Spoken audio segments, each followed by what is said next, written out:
Hi Murat, welcome to Network Capital. We are very excited to learn more about your leadership journey. Our vision is to democratize inspiration and people like you make it possible. So could you walk us through your career and how it's shaped so far and what do you do today? Well, it's a pleasure to be here, and thank you for including me in your network. At the moment, I'm leading the World Economic Forum Center for the Fourth Industrial Revolution in San Francisco, and our goal is to work with the governments, business, technology companies, society, and universities and international organizations to make sure that as the Fourth Industrial Revolution is technology enabled, it is also human centric. So we want to make sure that there's a positive outcome for citizens and society, and we minimize the negative, and we also look at the jobs and skills. My journey in getting here started in Turkey, which is my original country of birth. I studied industrial engineering and in '81. I didn't know what to study. I was a good student, and my mom asked my cousin what I should study, and he was an industrial engineer. He said industrial engineering, so I said okay. So I stumbled on it. And when I came out of my university in Istanbul, I had already built a fascination for programming. And I went to do my master's at Virginia Tech in the US. And I had enough money just for one semester. And I managed to get a scholarship for the remainder of my journey. And I picked the hardest thesis advisor anyone could pick. And my friend said, look, it will be a tough journey. So my coursework was done in 9 months. My thesis work, which should have taken 6 months, took two and a half years. Really?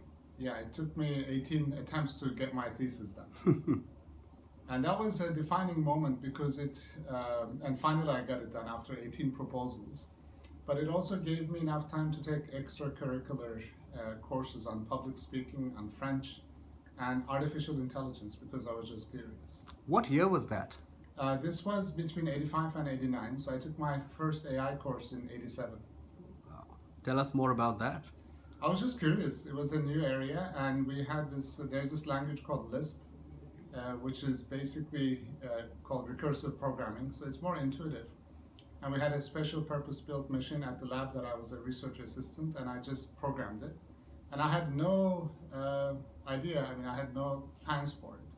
Anyway, because I was delayed by 2.5 years in my graduation, two friends of mine from Istanbul who were a year behind me had left a year ahead of me. They had gone to Berkeley, and they found a job as a software engineer in a company in Mountain View, in Palo Alto, in Silicon Valley.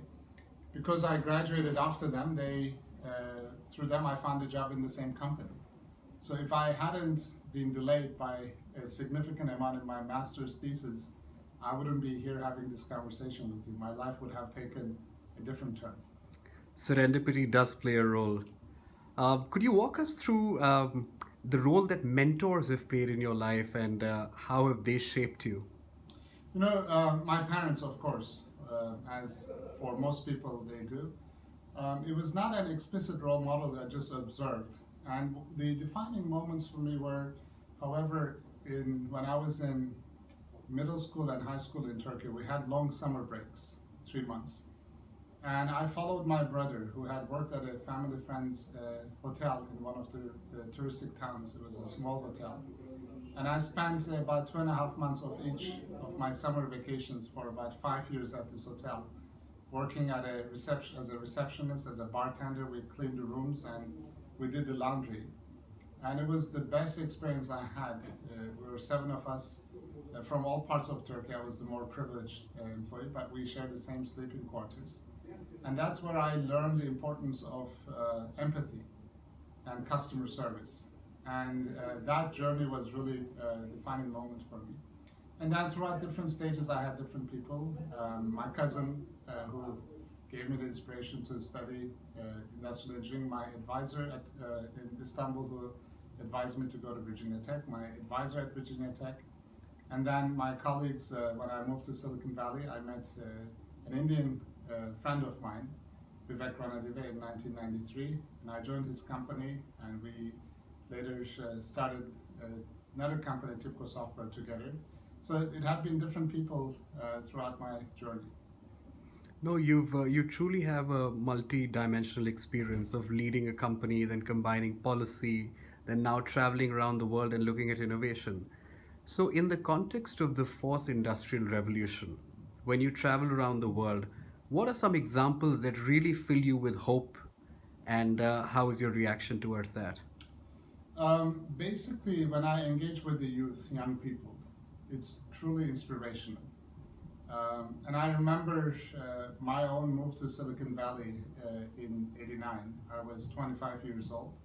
And because I didn't have any past failures other than my thesis experience, I was not encumbered by any knowledge of what's not possible.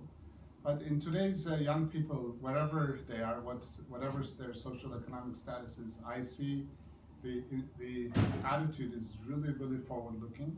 It's more inclusive. People in their 20s, some of your members may be our global shapers. And for me, it's an amazing community in 450 cities, 6,000 of them. When you're with them, there's no problem. It's all upside. It's all opportunity, and that's my view in life as well. That's amazing. So, could you give us? You've traveled around the world, and I think with the fourth industrial revolutions, there's a huge potential of countries learning from each other, and even countries that have traditionally not, grown at the rate that one would have expected. So, could you share some examples that you recently witnessed, which have filled you with hope? I would single out Rwanda because they just came recently out of a horrific genocide, and they're rebuilding their country. And we, as the World Economic Forum, had our Africa Summit 2 years ago. And there they started using slingshot drones to deliver blood supplies to women giving birth. It's a beautiful country of 1,000 hills. And it's impossible for them to build hospitals and roads to hospitals and electrification to all of these places. So instead, they really discovered, and through, I think it was Gavi that funded them, to use drones to deliver blood supplies to women as they were giving birth, so they don't die of bleeding. And through the fourth industrial revolution technologies, we can truly have an immediate impact on citizens' lives. And those countries and organizations or jurisdictions that see that as an opportunity and build an ecosystem around it can truly leap forward. At the same time, there are some challenges. Anyone can intercept a drone and inject it with a virus and kill the population. Or if you have too many drones, you cannot fly airplanes safely. So there needs to be a mechanism to create the underlying security protocols as well as the policy principles. And this is what's hindering most countries' adoption of these technologies. The technology is happening much faster than the government's ability to adopt them. And that's what we're focused on now, is to really accelerate the creation of these policy principles and governance principles so that the adoption can happen with positive impact to citizens. Absolutely. Could you also talk us through human-centered design and the importance of that in product and policy? It's absolutely critical because a lot of times when we produce products, we're more output oriented. And we build a car, we write a report, and then we expect things to happen or we assume. With human-centric design, you are more outcome focused, and you put the person or the consumer or the person whom you want to impact at the center of your design, and work backwards and say, what's the kind of experience we want that person to have?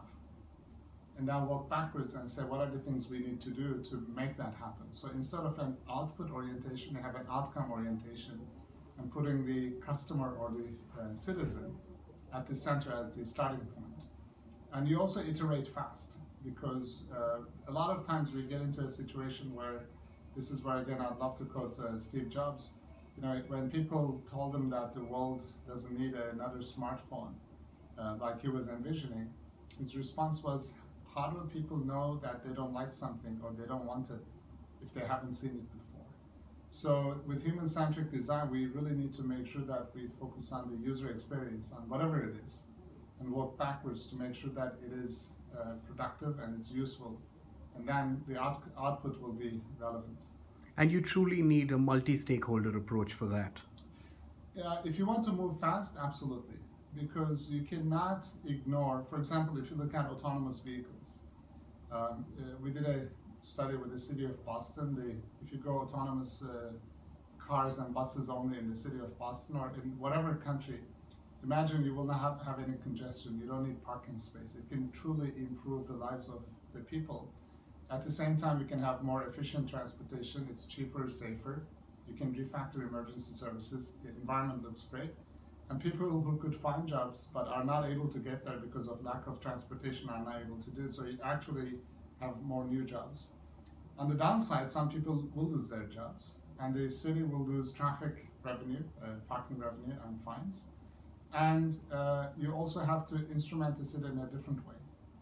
And if you say, but if you put it all together, it's positive. And if you turn around and say, how do I implement it? In a typical city, you have 30, 40, 50 departments.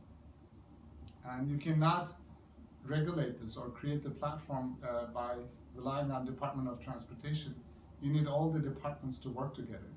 It cannot be done with one single expert on one topic. You need to have, again, multiple stakeholders.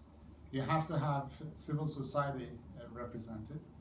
You need to make sure that whatever architecture you have is ethical and human-centric. And if you want to do it fast, you have to do it through a multi-stakeholder approach. The alternative is, let's say that there are 15 types of organizations you need, and they get together 5 at a time to figure this out. If you apply the math, permutation of 15, permutation 5, that's 3,003 meetings. That's 10 meetings a day. And by the time they figure it out, it will be too late. And we're now in a situation where, because of the pace of innovation and scale of innovation, and the time value of that information we have is shrinking. Information is timing out because there's a new development. And time to respond is shrinking. And if you're below that curve, we're in what we call the too late zone. By the time you figure things out and regulate it, it's not relevant anymore. So the question is, how do we stay above the curve and keep up with the space? And that's only possible if you have a multi-stakeholder approach. And it perhaps adds a diversity of thought as well when you get different people Absolutely. together. And you have to have, first of all aspects of society involved. And you need to have more societies involved as well. So it cannot be just a developed nation. You have to have developing nations in mind.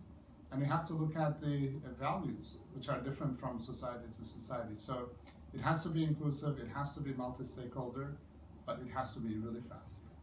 You know, we live in a time where technology is moving really fast and people are changing, societies are changing. How do you, as a person and as a professional, keep on top of it? How do you learn? How do you reskill at this age?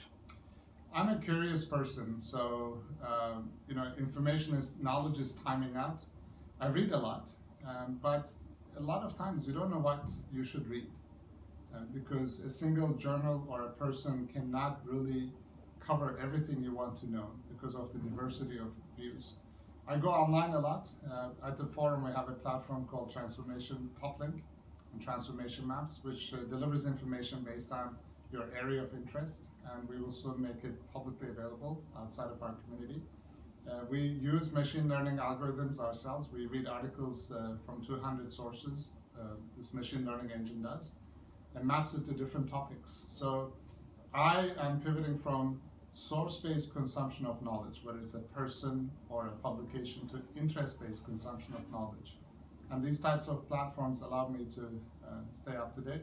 And I also love talking to people. My mission in life is to meet every single living person on the planet. So whoever I meet, sometimes people get upset with me in airport queues because I talk to everybody. But every interaction opportunity I have, for me, is an opportunity to learn. That is such an interesting point. Tell me, how do you relax, and how do you relax? How is it that you balance work and life? You know, these days people talk about work-life balance or work-life harmony. How do you achieve that, or how do you strive to achieve that? I'm not stressed at all. I don't stress out. That's so refreshing to hear, by the way. Yeah, I mean, we will all end up in the same place. So whether you have a positive attitude or negative, we will all live through the same life. So it's about the attitude, but I have 2 principles. One is, when I wake up, if I'm healthy, the rest of the day is an upside for me. And I try to remain healthy, and I exercise pretty much every morning, even if it's for 5 minutes or not, because it really clears my mind. And I watch my diet, not always, but then the rest is all upside. That's amazing. Any parting message to the young population? Like we on Network Capital, we're about 16,000 people from 89 countries. They'll all be deeply inspired by your vision of technology. But any parting message, any parting thought?